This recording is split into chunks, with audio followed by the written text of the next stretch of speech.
শুকরিয়া আদায় করছি, বিশেষ করে আমার এই যে রেজাউল ভাই, আপনাদের ইমাম সাহেব মাওলানা ইব্রাহিম খলিল মুজাহিদ, ওনার নাম্বারটা আমাকে দিয়েছিল। আমি খুব ব্যস্ত থাকি তো, 24 ঘন্টায় মানে আমার 18 ঘন্টায় গাড়িতে থাকা লাগে। কোথায় আসলাম, সেই খুলনা দাকব থেকে। এরপর আজকে অনুষ্ঠান সকালে একটা ছিল কুষ্টিয়াতে, এইটা শেষ করে আসরের পরে একটা আছে, মাগরিবের পরে একটা আছে, রাত 9টায় একটা আছে রাজবাড়ি। মানে মনে হচ্ছে ম্যাশিং হয়ে গেছি। শহরের এখন আমার একটু সময় দিলে আমার মনে হয় ঘুম এসে যাবে। তারপরও চলছে গাড়ি, দেখি কত দূর যায়। শুকরিয়া জানাচ্ছি, আপনারা একটা পরিবেশ তৈরি করে আমাকে কিছু কথা বলার মতো সুযোগ দিলেন, আলহামদুলিল্লাহ। গুরুত্বপূর্ণ যে বিধানটা আমরা এখানে জানলাম, তার নাম কোরবানি। মাত্র আর আমাদের 20 দিন বাকি আছে। কয়দিন? এরপরে এই গুরুত্বপূর্ণ বিধানটা সামনে চলে আসবে।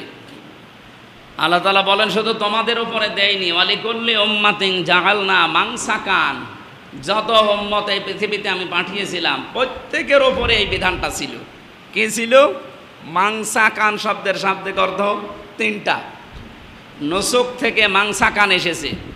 নুসুকের অর্থ 3টা আছে তাফসিরে। 1 নম্বরে নুসুক মানে পশু জবাই করা। 2 নম্বরে নুসুক মানে হজের কার্যকলাপ, এখন যারা আরম্ভ করবে যে। 3 নম্বরে নুসুক মানে ইবাদত বন্দিগি।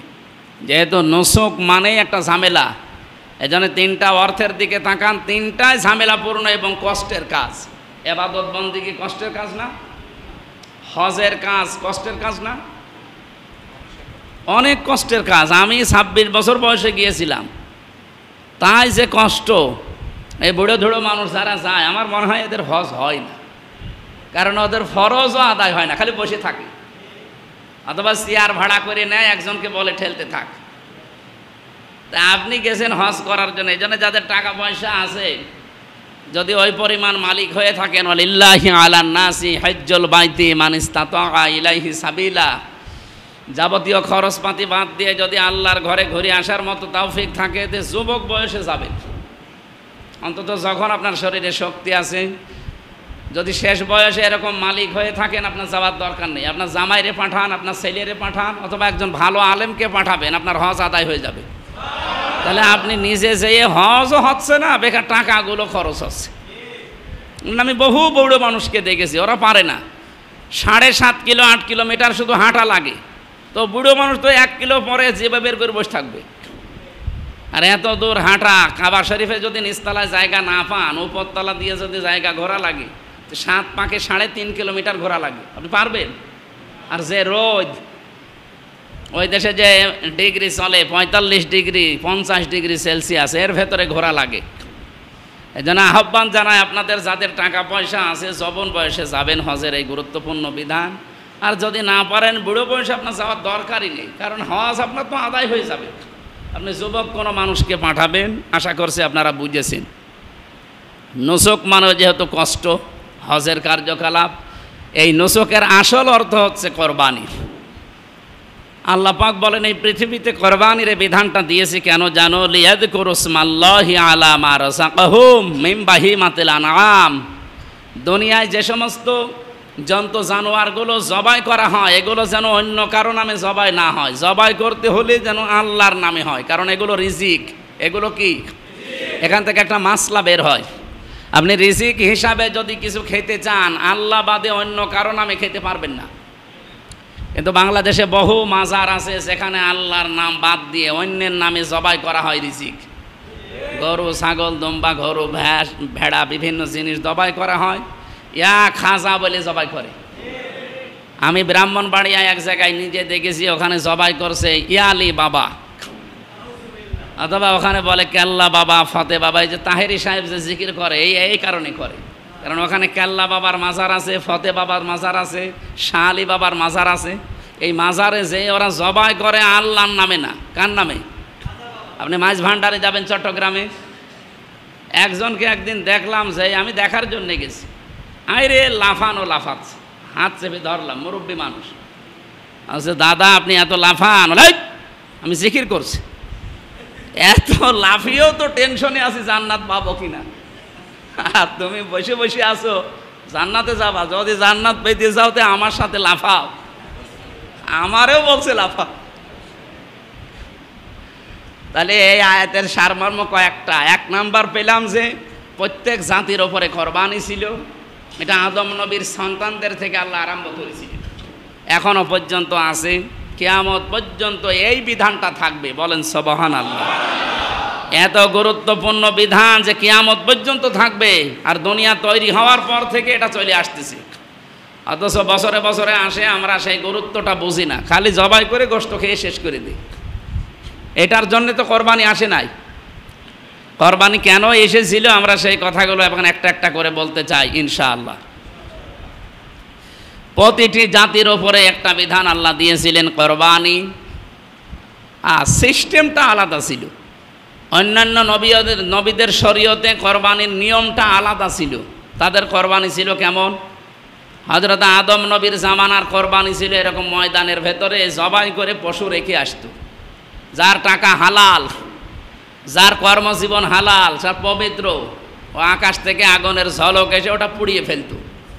তাহলে মানুষ বুঝতো যে এই লোকটা ভালো। আর যারটা দুই নাম্বার, যার চাঁদাবাজির টাকা, মানুষকে ফাঁকি দেওয়া টাকা, ওই লোকটা পড়ে থাকতো, ওই মানুষ বুঝতো যে এ ঠিক নেই। আমার মনে হয় এই শরীয়ত যদি এখন বাংলাদেশে থাকতো, কত হাজি এসে ধরা খেত। কারণ দুই নাম্বারই করে এসে কোরবানি দিচ্ছে 5 লাখ টাকা দিয়ে, পড়ে থাকতো, মানুষ বলতো দেখ ও পুরাটাই হারাম টাকা। তখন দেখা যাচ্ছে অনেক আত্মীয় স্বজন পর্যন্ত ওর থেকে মুখ ফিরিয়ে নি। কালকে একজন প্রশ্ন দিচ্ছিল, কোন জায়গায় কালকে ছিলাম যেখানে, বলছো হুজুর এই যে বেনামাজির সাথে কোরবানির ভাগ দেওয়া যাবে কিনা। আমি বললাম বেনামাজির সাথে কোরবানির ভাগ দেওয়া যাবে কিনা এই নিয়ে আপনি প্রশ্ন করেন। কোরবানি দেওয়া কি ওয়াজিব? বলেন বলেন। ওয়াজিবের উপরে আরেকটা ধাপ আছে না, কি? নামাজ পড়া কি? আপনি বেনামাজের সাথে একদিন বছরে কোরবানি দিতে রাজি হচ্ছেন না, ফতোয়া জিজ্ঞাসা করছেন, অথচ বেনামাজের সাথে আত্মীয়তা করে বসে আছেন, নাকি পোড়া দেয় নেই?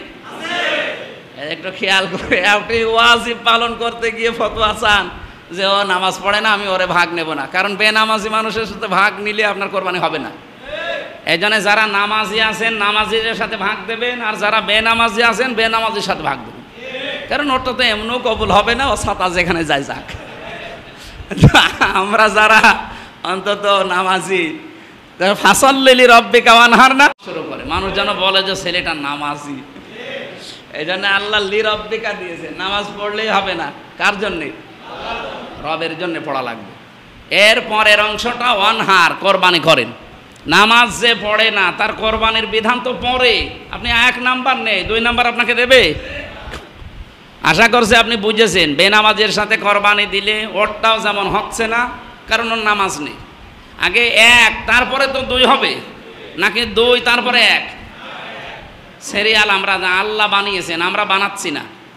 আল্লাহ বানিয়েছেন আগে নামাজ পড়ো, এরপরে কোরবানি দাও।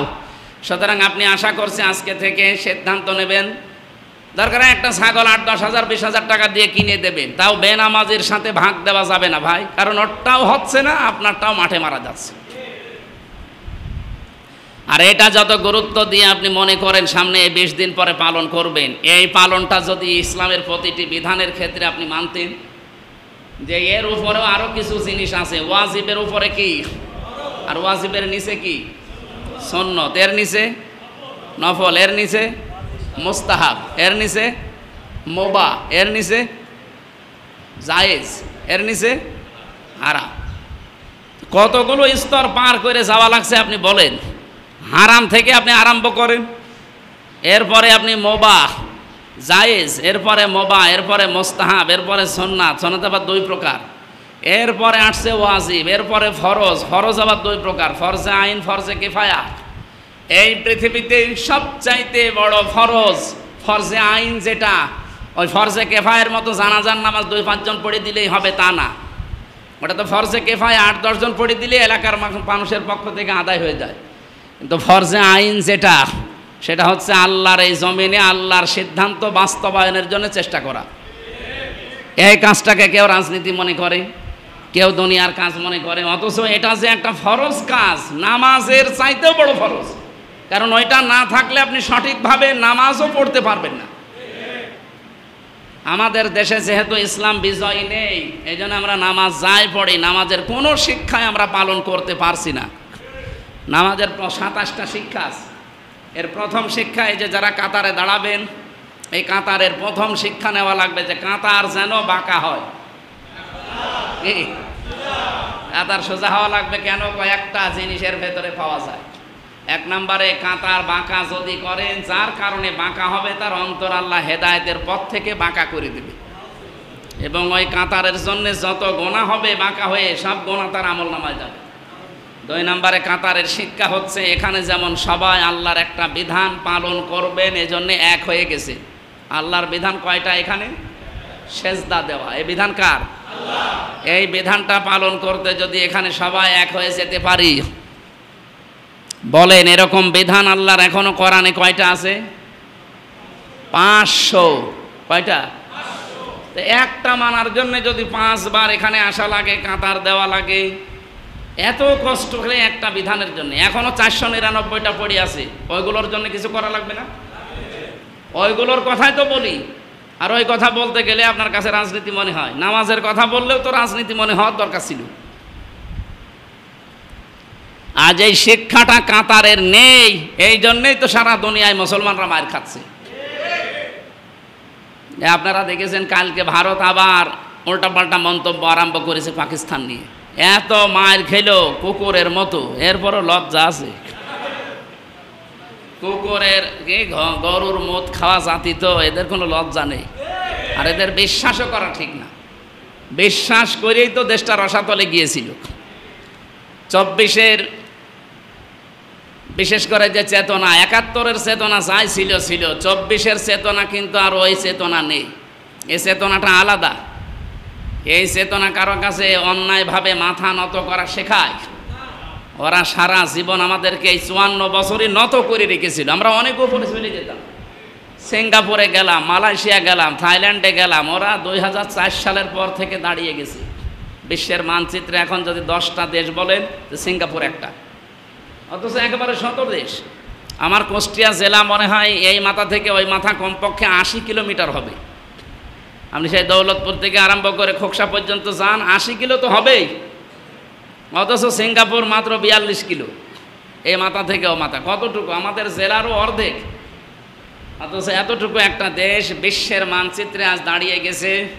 তামাম দুনিয়ায় 257টা দেশ। যদি 10টা দেশের নাম আপনি উল্লেখ করেন, সিঙ্গাপুর উল্লেখ করা লাগবে সব দিক থেকে। তো তাদের প্রতিবেশীগুলো ভালো, তাদেরকে কেউ ঠ্যাং টেনে ধরে না, পা টেনে ধরে না। আর আমরা এমন কলঙ্ক পেয়েছি, এই শয়তানরা শুধু টেনে ধরে, এটা উপরে উঠতে গেলেই খালি টেনে ধরে। আর যত মিথ্যা কথা আমাদের বিরুদ্ধে ওরা ছড়িয়েছে, এই 54 বছরে যদি মিথ্যা কথাগুলো আমাদের বিরুদ্ধে ওরা না ছড়াতো, বিশ্বের মডলদেরকে জানাতো যে এই দেশে জঙ্গি আছে, এখনও আবার এই ধোয়া তুলতেছে। যারা পালিয়ে পালিয়ে বাইরের দেশে আছে, ওরা কিন্তু বসে নেই। সিঙ্গাপুরে যে হোটেলে উঠেছিলাম, নিচে নেমে দেখি 2 শয়তান বসে চা খাচ্ছে। কি গো হুজুর, আমরা আগেই পালিয়েছি। আপনি পালাইলেন কেন? পালিয়েছেন, এই যে এখন আছেন ঘরের ভেতরে, এও তো জেলখানার মতো, বাইরে তো আসতে পারেন না। মালয়েশিয়াতে 20 লাখ বাঙালি থাকে, বাইরে আসলে ওরা ভর্তা বানিয়ে ফেলবে। এই জন্য আমরা তো 3 বছর জেলে ছিলাম, ওরাও জেলে আছে।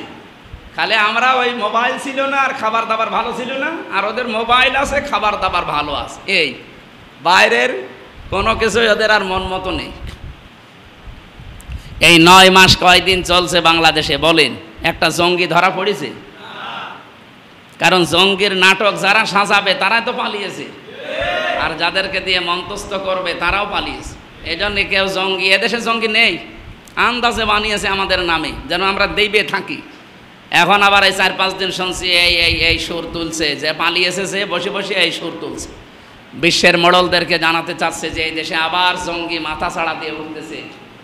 যেই দেখেছে ইসলাম পন্থীরা একটু হালকা মাথা ছাড়া দিয়েছে, মাথা খারাপ হয়ে গেছে। রাম আর বাম আর ওই যে আল্লাহর ওলি যেটা পালিয়েছে। আপনারা আগস্টের 5 তারিখের আগের জরিপ দেখবেন, বাংলাদেশের ইন্টারন্যাশনাল যে জরিপগুলো পাওয়া যায়, ইহুদিরা খ্রিস্টানরা বানিয়েছে, ওটা তো আমার আত্মীয় না, ওরা মুসলমানদের আত্মীয় না, ওরা শত্রু। ওরা 257টা দেশ দেখে দেখে এই জরিপ চালিয়েছে যে বিশ্বের ভেতরে এখন বাংলাদেশে আগস্টের 5 তারিখের আগে মাত্র 100 জনের 15 জন বলতো আমরা ইসলাম চাই এই দেশে। কয়জন? মাত্র 15 জন। রাষ্ট্রীয়ভাবে ইসলাম চলবে এ বিধান চাই মাত্র। এই 9 মাসের ব্যবধানে এখন এই দেশে এখন 100 জনের 77 জন বলছে আমরা ইসলাম রাষ্ট্রীয়ভাবে চাই। ওদের মাথা এমনি খারাপ হয়ে গেছে, এই জন্য এই নাটক আবার ফের আরম্ভ করেছে।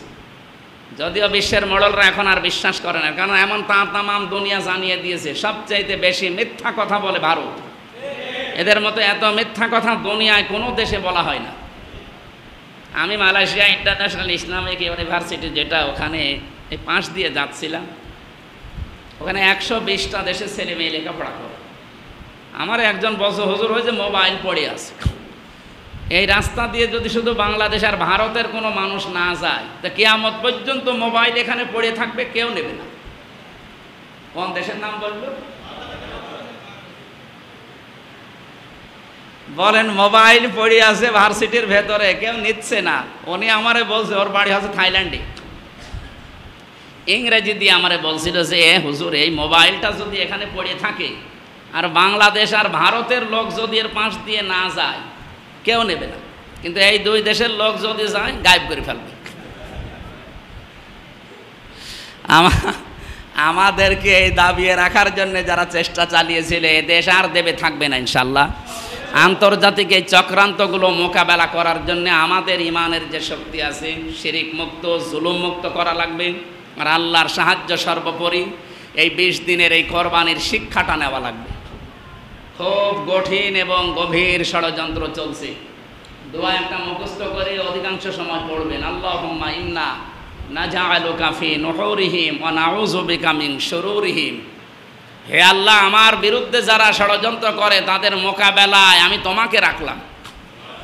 এটা আমি আবার বলছি, যারা রেকর্ড করছে, মোবাইলে তুলছে, মুখস্থ করবেন, আল্লাহুম্মা ইন্না নাজআলুকা ফি নুহুরিহিম ওয়া নাউযু বিকা মিন শুরুরিহিম। বলেন আমিন। আমি যে কথা তুলেছিলাম কোরবানির এই আলোচনা নিয়ে, আল্লাহ পাক বলেন আদম নবীর কাহিনীটা আপনার উম্মতদেরকে আপনি একটু ভালো করে শোনাবেন, কারণ ওই সময় তো আর আপনার উম্মতেরা ছিল না, আদম নবীর সময় ছিলাম আমরা। কি শোনাতে বললেন? আদম নবীর কোরবানির কাহিনী। ওনার 2 সন্তান কোরবানি দিয়েছিল, একটা হাবিল আর একটা কাবিল। এই যে হাবিল, যেটা তারটা হয়তো জায়েজ ছিল, বৈধ মাল ছিল, তার জীবন পরিচ্ছন্ন ছিল, কবুল হয়ে গেছে, কিন্তু কাবিল একটা কবুল হয়। আল্লাহ পাক বলেন ওয়াতলু আলাইহিম নাবা বনাই আদামা বিল হক ইদ করবা কুরবানান ফাতুকবিলা মিন আহাদিহিমা ওয়া লাম ইউতাকাব্বাল মিনাল আখার ক্বালা লা আকতুলান্নাকা ক্বালা ইন্নামা ইয়াতাকাব্বালুল্লাহু